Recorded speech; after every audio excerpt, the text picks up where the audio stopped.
Shalom à tous. Euh, Merci pour votre présence.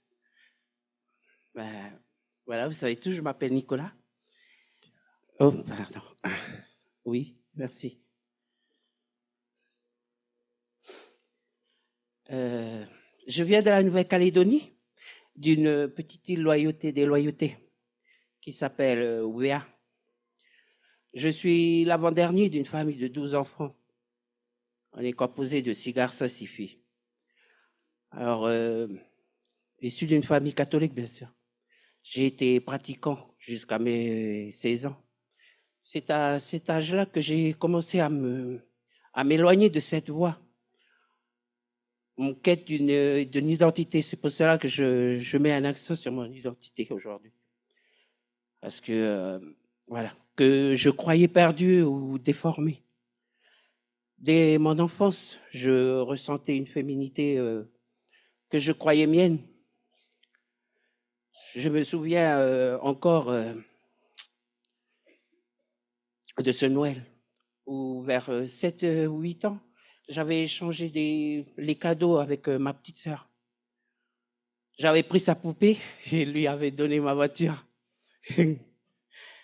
Et, adolescent, euh, mes grands frères, oui. En revenant de la pêche, bien sûr, de là où, voilà. Ils me demandaient souvent, excusez-moi pour l'expression, voilà. Mais où il est où, Pédale? Lorsqu'il me voyait pas à la maison.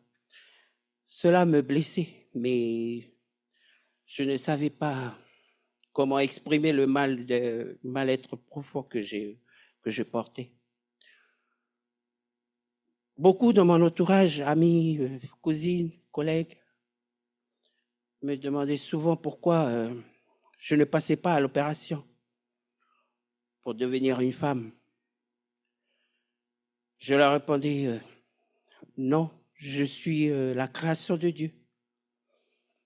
Pourtant, je ne, je ne vivais pas selon sa volonté. J'avais plongé dans une identité qui n'était pas mienne. Je vivais dans le mensonge, pour ma famille, mes amis, mes neveux, nièces, et tout ce que je côtoyais, tous ceux que je côtoyais. Je leur, euh, je leur faisais croire que j'étais une femme, les entraînant et les souillant malgré moi dans mon péché. Je leur demande pardon du fond du cœur. J'étais lié à des addictions destructrices, pornographie, application de rencontres avec des hommes, interaction à l'écran, cigarettes, alcool, depuis l'âge de 13 ans. Ces chaînes me maintenaient dans l'illusion, alors qu'au fond de moi, un grand vide régnait. Pendant 12 ans, j'ai vécu une relation avec un homme. Cette relation, marquée par la confusion et la souffrance, m'a plongé dans une profonde détresse. J'ai tenté de mettre fin à mes jours à 2 reprises, oui. Et submergé par le désespoir et l'absence de repères. Mais Dieu, dans sa miséricorde puissante, m'a gardé en vie, préparant le chemin de ma délivrance. Un jour, alors que je déposais des CV dans mon pays, je me suis arrêté sous un arbre et j'ai fait une prière à Dieu, lui demandant, Seigneur, j'ai besoin d'un grand changement dans ma vie. 2 semaines plus tard, ma belle-sœur m'a proposé de venir en France pour aider ma nièce à garder ses enfants. Car elle est en formation et son mari travaille à Toulon, bien sûr. Je salue qu'elle, peut-être il est oui, il est en direct avec nous. J'ai accepté, sans le savoir, ce geste que je considérais au départ comme une aide familiale simple.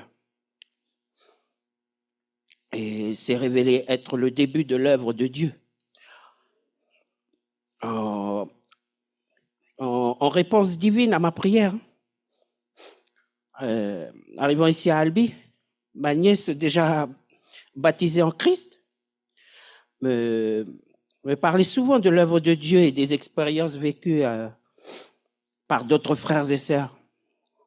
J'écoutais avec attention et mes 3 petites daltoniennes que je garde, pleines d'innocence et de foi, m'interpellaient aussi quand elles font leur temps d'études avec leur mère, leur temps d'études bibliques, bien sûr, avec leur mère. Et remercier Dieu pour le repas, pour la journée. Voilà. Leur témoignage, leur simplicité et leur foi m'ont poussé à chercher la vérité de Dieu. Comme aussi le parcours de Sœur Francine, de son engagement spirituel. Oui. Beaucoup de... Voilà.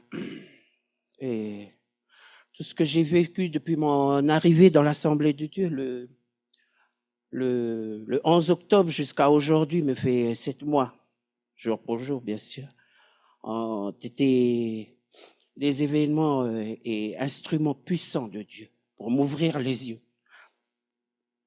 Un jour, alors que j'étais hésitant, ma nièce me proposait de me déposer à la cathédrale d'Albi le dimanche matin, sachant que j'étais d'origine catholique. Mais elle me parlait aussi de cette église qui est bénie, bien sûr. Amen. Et voilà, celle où ils allaient. Hein. Elle me proposait de m'y accompagner ou simplement de me la montrer. Curieusement, quelque chose en moi m'a attiré par cette église, sans que je comprenne tout de suite pourquoi. C'était comme une force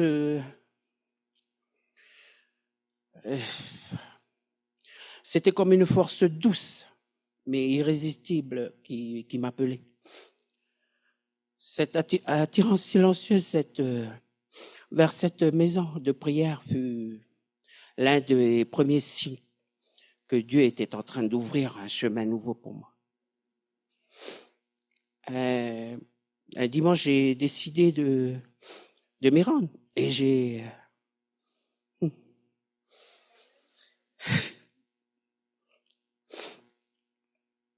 j'ai pleuré amèrement dans tout le culte. Et le deuxième dimanche, les pasteurs ont prié pour moi.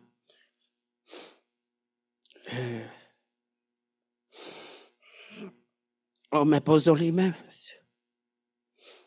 C'est là que j'ai ressenti un profond changement. Ce jour-là, arrêté tout ce qui... Ce jour-là, oui, j'ai arrêté tout ce net, tout ce qui m'éloignait de Dieu.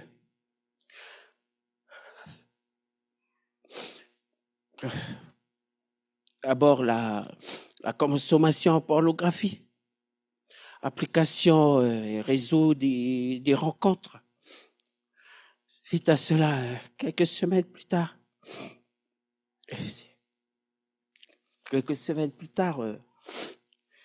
et autour de la cigarette, l'alcool, cannabis. De supprimer tous mes anciens comptes de réseaux sociaux et j'ai abandonné les vêtements féminins, maquillage, talons, etc. Tout ce qui appartenait à mon ancienne identité, à l'image de Christ qui s'est dépouillé de sa gloire pour venir nous sauver. j'ai moi aussi choisi de renoncer à mon passé. Ni tourner en rond comme dans un désert. Je veux savourer chaque instant de ma vie avec Dieu selon sa volonté. Et embrasser pleinement l'identité qu'il a prévue pour moi. Dans 2 mois, je vais avoir mes 50 ans. Je rends gloire encore aujourd'hui pour tous ceux qui ont besoin. Je rends gloire à Dieu pour sa grâce qui dépasse nos jugements et préférences. Elle résonne encore aujourd'hui pour tous ceux qui ont besoin d'un second départ avec lui. Comme la chanson tout à l'heure, Dieu m'a libéré. Ça, c'est vrai. Il y a quelques jours, j'ai perdu un de mes frères, mes grands frères. Mais je n'ai plus peur de la mort, chers frères et sœurs. Car j'ai la sincère conviction que grâce à Jésus-Christ, la mort n'est plus une fin redoutable, mais un passage vers la vie éternelle. Et Christ nous dit lui-même, dans Jean 11, versets 25 à 26, que je suis la résurrection et la vie. Celui qui croit en moi vivra. Mais s'il meurt, même s'il meurt, et quiconque vit et croit en moi ne mourra jamais. Alors, frères et sœurs, cette promesse, elle est... Aujourd'hui, je veux partager sa parole pour aider les âmes qui sont encore là où j'étais. Si Dieu a pu me transformer, il peut transformer n'importe qui. Je suis moi-même un témoin vivant de sa puissance et de son amour. Merci. Merci Seigneur.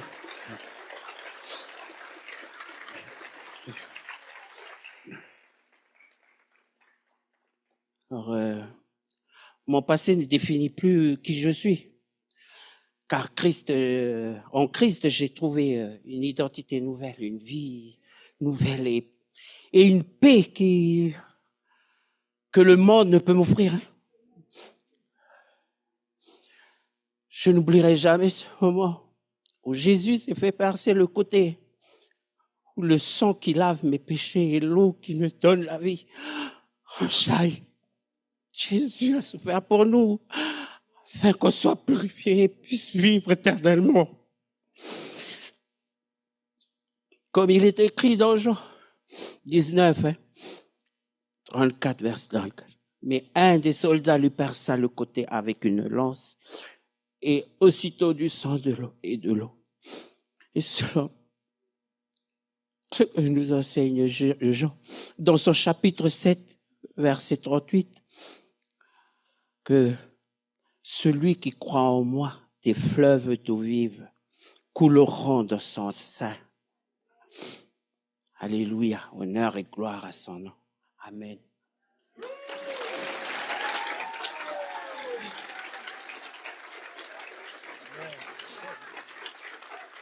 Merci. Soyez bénis. Amen. On rend grâce à Dieu. C'est vrai, quand il est venu dans l'église, c'était une femme en fait, je savais pas trop, et on l'a accueilli comme il était. Et on a vu le Seigneur agir dans son cœur. Je me rappelle une fois, il était assis là-bas, il me dit, pasteur, je me suis repenti, j'ai réalisé que c'était pas ça, et on a vu vraiment l'œuvre de Dieu. Et on se réjouit parce qu'aujourd'hui, il a la paix dans son cœur. Le Seigneur a fait de grandes choses, et on est vraiment heureux pour lui de pouvoir le baptiser. Amen.